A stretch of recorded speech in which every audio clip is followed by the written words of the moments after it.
Aku mau mereview sebuah buku yang isinya adalah tentang asal-usul konsepsi nation atau bangsa dan juga asal-usul terciptanya nasionalisme. Hi everyone, welcome back to my lens.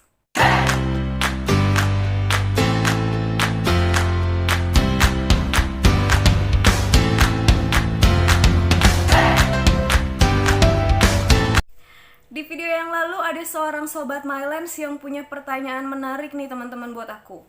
Namanya itu No Sleep Crew dan pertanyaannya ini dituliskan di kolom komentar.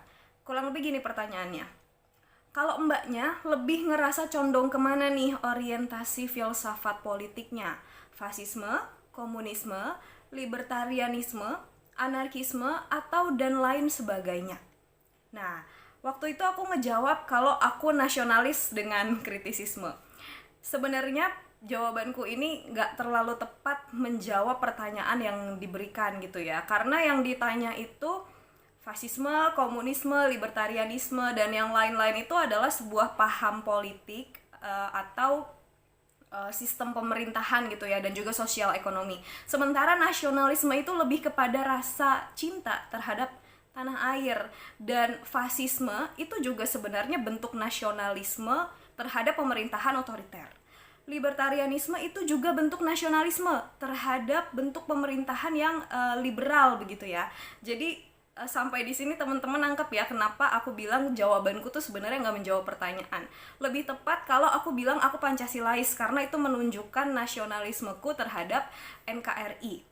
Nah, untuk lebih jelasnya, hari ini kebetulan banget aku juga mau nge-review sebuah buku tentang nasionalisme. Dan by the way, thanks banget untuk pertanyaannya. Kalau teman-teman mau kunjungin channel No Sleep Crew, udah aku tautkan di sini ya linknya, bisa dilihat dan juga dikunjungi. Nah, hari ini aku mau nge-review buku yang di dalamnya ada bukan cerita deng, ada penelusuran tentang asal-usul terbentuknya konsepsi tentang nation atau bangsa dan juga nasionalisme sendiri.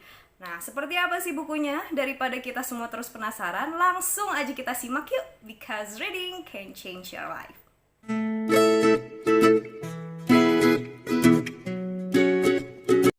Nasionalisme menurut KBBI merupakan paham atau ajaran untuk mencintai bangsa dan negara sendiri.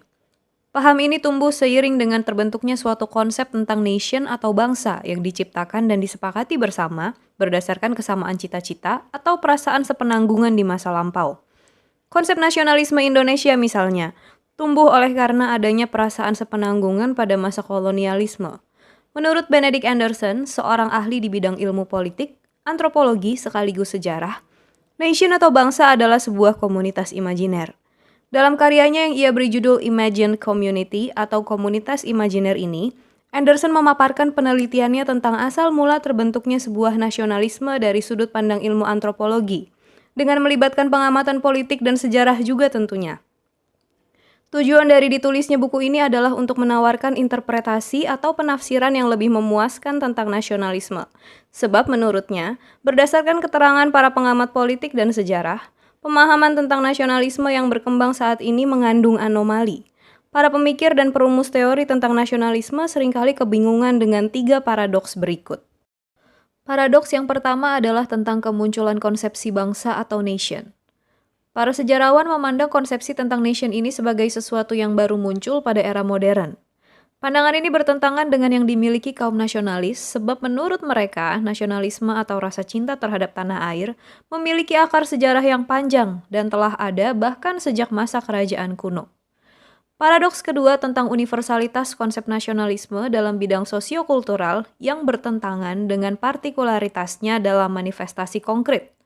Sederhananya begini, nasionalisme telah menjadi bagian dari identitas seseorang. Setiap orang harus punya kebangsaan, apakah dia orang Indonesia, Korea, Jepang, atau Amerika. Kalau kita hendak keluar negeri misalnya, kita harus memiliki paspor sebagai buku identitas yang diterbitkan oleh negara kita dan hanya dapat memasuki negara lain dengan membawa buku identitas tersebut. Atau kalau kita membuat akun di media sosial, status kebangsaan kita akan ditanyakan juga. Namun demikian, konsepsi tentang kebangsaan yang dimiliki tiap negara dan tiap orang berbeda-beda. Misalnya saja, di negara tertentu kebangsaan dilihat juga sebagai kewarganegaraan, sementara di negara lain dapat diartikan sebagai suku bangsa. Hal ini cukup banyak dialami oleh masyarakat Tionghoa dan Asia Timur lain yang tinggal di berbagai negara, juga komunitas Yahudi yang tersebar di seluruh belahan dunia. Bagaimana jika seorang keturunan Yahudi lahir dan besar di Venezuela, sehingga tidak bisa berbahasa Yahudi dan sangat fasih berbahasa Spanyol? Lalu dia hijrah ke Amerika Serikat dan berasimilasi menjadi warga negara Amerika. Termasuk kebangsaan apakah dia? Ada yang tetap beranggapan bahwa ia adalah seorang Yahudi menurut garis keturunannya, namun ada juga yang melihat dia sebagai seorang Venezuela karena itulah kultur yang nampak darinya dan bahasa yang dia pakai. Dan ada juga yang beranggapan bahwa ia sudah menjadi orang Amerika karena sudah berstatus warga negara Amerika. Paradoks yang ketiga adalah tentang kekuatan politis dari nasionalisme yang bertentangan dengan kedangkalan dan inkoherensi makna filosofisnya. Tidak seperti paham yang lain, misalnya liberalisme, komunisme, atau bahkan anarkisme yang memiliki kajian yang mendalam dan menghasilkan pemikir hebat, nasionalisme tidak memiliki penjelasan yang mendalam dan koheren kecuali perasaan cinta terhadap tanah air. Kapitalisme dirumuskan oleh seorang Weber, Marxisme oleh Marx, anarkisme punya Joseph Proudhon, sementara nasionalisme dan nation belum pernah dirumuskan secara mendalam seperti paham-paham tadi. Dalam menjelaskan pemikirannya ini, Anderson berangkat dari pandangan bahwa nasionalisme dan nation hanya salah satu warisan budaya di antara berbagai konsepsi lain tentang bangsa dan negara. Untuk dapat memahami konsepsi tentang nasionalisme dan nation, kita perlu mencari tahu tentang bagaimana konsepsi itu mewujud dalam sejarah, bagaimana maknanya mengalami perubahan seiring perkembangan zaman, dan mengapa saat ini nasionalisme memunculkan legitimasi emosional yang mendalam. Menurut temuan Anderson, konsepsi tentang nation dan nasionalisme dibentuk pada akhir abad ke-18 dan merupakan proses kristalisasi yang singkat dari peristiwa-peristiwa sejarah yang berbeda dan saling bersinggungan. Namun demikian, konsepsi tentang nasionalisme ini dengan cepat menyebar luas dan memunculkan kelekatan emosional di antara masyarakat dan negaranya. Dengan spirit antropologi, Anderson mendefinisikan bangsa atau nation sebagai komunitas politis yang imajiner. Menurutnya, bangsa merupakan sebuah komunitas yang diimajinasikan, terbatas, dan berdaulat. Mengapa disebut imajiner? Sebab setiap anggota atau individu yang menjadi bagian dari sebuah bangsa tidak kenal dengan anggota lain dari bangsa itu. Kita yang tinggal di Kalimantan belum tentu kenal dengan saudara sebangsa kita yang ada di tanah Minang, bukan? Banyak juga yang baru bertemu dan berkenalan setelah menjadi sesama konten kreator. Namun, meskipun kita tidak saling kenal, kita percaya bahwa saudara-saudara kita yang tinggal di daerah mulai dari Sabang sampai Merauke adalah penduduk Indonesia, dan kita menganggap mereka sebagai saudara sebangsa dan setanah air. Lalu, mengapa terbatas?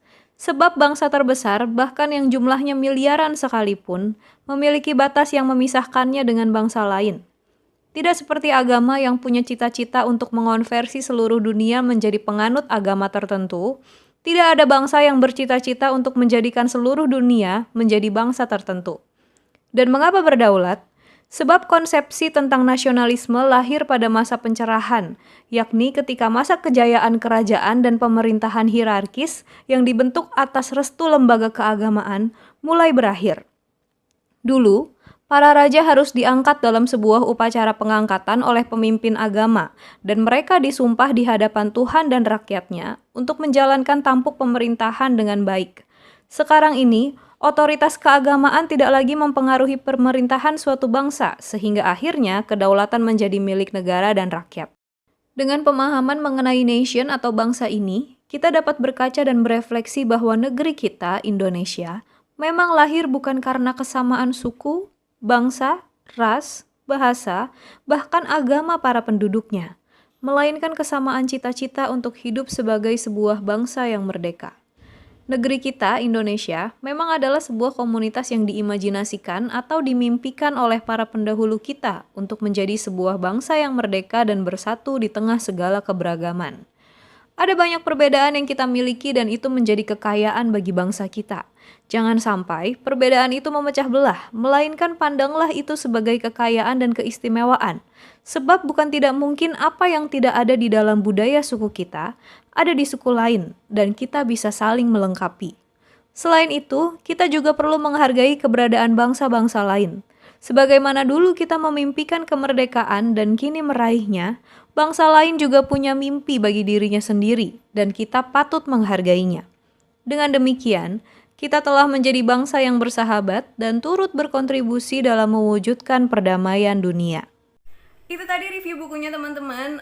Sebenarnya bacaan Imagine Community atau komunitas imajiner yang ditulis oleh Benedict Anderson ini termasuk buku yang agak berat, dan aku berharap dengan teman-teman nonton review dari aku, teman-teman bisa terbantu juga untuk sedikit banyak memahami tentang asal-usul nasionalisme.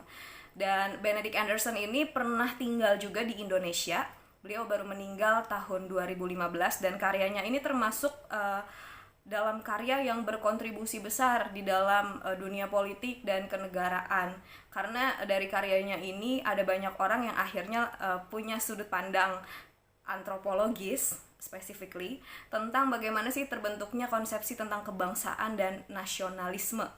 Oke, terima kasih banyak buat teman-teman yang udah nyimak. Bagi yang belum puas ngomongin politik, masih ada Mylands Mini Talk di hari Minggu jam 9 malam. Kita akan ngomongin politik dengan seorang guest star, seorang bintang tamu Cile yang juga punya ketertarikan di dalam dunia politik dan bacaan-bacaan politik. Jadi itu pasti bakal seru banget bagi teman-teman. Mari kita join hari Minggu jam 9 malam. Oke, terima kasih banyak. Buat yang belum like, tolong diklik tombol like-nya, dan yang belum subscribe juga, mari subscribe sama-sama ya. Dan jangan lupa baca dan baca buku, because reading can change your life. Bye-bye.